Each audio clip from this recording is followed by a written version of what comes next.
Direction notre prochain rendez-vous avec Benoît. Bonjour Marie, comment ça va? Bien. Enchanté. Et vous? Très bien. Il fait beau. Coach, lui aussi, mais d'un autre genre.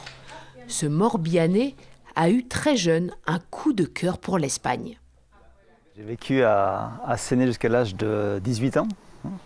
Donc à l'école communale de Séné, je suis allé à l'école à Vannes. Et très jeune, dès l'âge de 15-16 ans, j'ai senti des envies de grand large. Et j'avais fait un échange scolaire avec Pontevedra en Galice, en Espagne. Et donc dès 17 ans, j'avais décidé que je vivrais en Espagne, puis en Amérique latine. Et c'est ce que j'ai réalisé. Après 9 ans passés au Chili, cet ancien employé de Kodak vit depuis 15 ans en Espagne. En 2008, ce marathonien a vu dans la crise une opportunité pour changer de vie.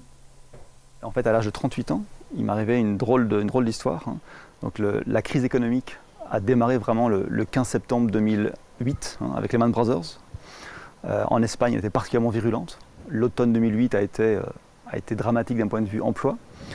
Et un jour, il m'arrive une drôle d'anecdote. Un vendredi, j'observe que 10 personnes de mon entreprise avaient été licenciées. Et je me dis, tiens, et si ça m'arrivait? Donc je dis, bon, je reprends mon CV que j'avais envoyé 3 ans plus tôt. Et donc j'envoie le CV sans rien, avec tellement de chance qu'on m'appelle 3 jours plus tard pour Apple. C'était un peu le job rêvé à l'époque. Et un entretien, 2 entretiens, 3 entretiens, ils voulaient de moi. Et je leur dis non. Et ils me disent, vous n'êtes pas bien? Je dis, peut-être, mais c'est non. Et en fait, ce qui m'arrivait, c'est que ça faisait 10 ans que j'avais un projet d'entreprise au fond des tripes et que c'était le moment de le faire. Et c'est ainsi qu'est né Cap Kellen en 2009. Alors cap en breton et en français signifie cette notion d'objectif, nautique. Kellen, c'est un verbe qui signifie enseigner. Donc il s'agit à la fois cap sur la pédagogie d'enseignement, mais également dans un monde du commerce qui est un monde de détails, de prix, de produits, de clients. Est-ce qu'on peut apprendre à fixer le cap? Il y a des gens qui vivent la vie sans avoir un objectif clair. Donc on apprend à des gens, des caissières, des directeurs de magasins, des directeurs généraux, à avoir un objectif clair et à l'atteindre et à le dépasser. À la fin, ce qui est important, c'est ce qu'il y a du peps dans les yeux des gens quand on les voit au magasin. Donc il y a un enjeu de développement personnel et professionnel et un enjeu de rentabilité. Benoît s'est associé à Viviane, bretonne comme lui, pour lancer ce projet de retail coaching.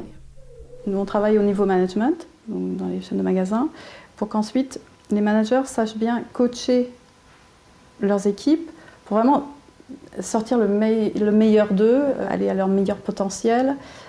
Aussi, il faut savoir que dans le commerce, c'est pas facile. On est debout plus de 8 heures par jour. Parfois, on a des clients pas toujours de très bonne humeur. Voilà, il y a aussi toute une gestion d'émotions à faire. Ce qui fait qu'à la fin, on obtient de meilleurs résultats dans le compte d'exploitation, même pour l'entreprise, parce qu'à la fin, voilà, on réussit à avoir des meilleures ventes. On travaille autant sur l'Espagne, la France, la Belgique, la Suisse. Maintenant, on est aussi pas mal sur le Mexique, Pérou. Donc voilà, on est global. L'activité est aujourd'hui florissante et les deux associés ont écrit un livre devenu un best-seller en Espagne, traduit en 3 langues et vendu à plusieurs milliers d'exemplaires. En 2011, nous avions failli rentrer en Bretagne. Nous avions déjà inscrit nos fils à mon école, à mon collège. Et finalement, c'est le moment où mon livre a démarré. Et on s'est dit, tiens, et ça commençait à exploser. Ça commençait à vraiment très bien démarrer. Peut-être qu'on passerait notre retraite en Bretagne. En tout cas, on est très heureux d'avoir des clients là-bas, à l'Esbraise, les commerçants vannetais. On vient de signer avec Yves Rocher. Donc, pour nous, de travailler en Bretagne, c'est aussi une partie de cette vivre en Bretagne.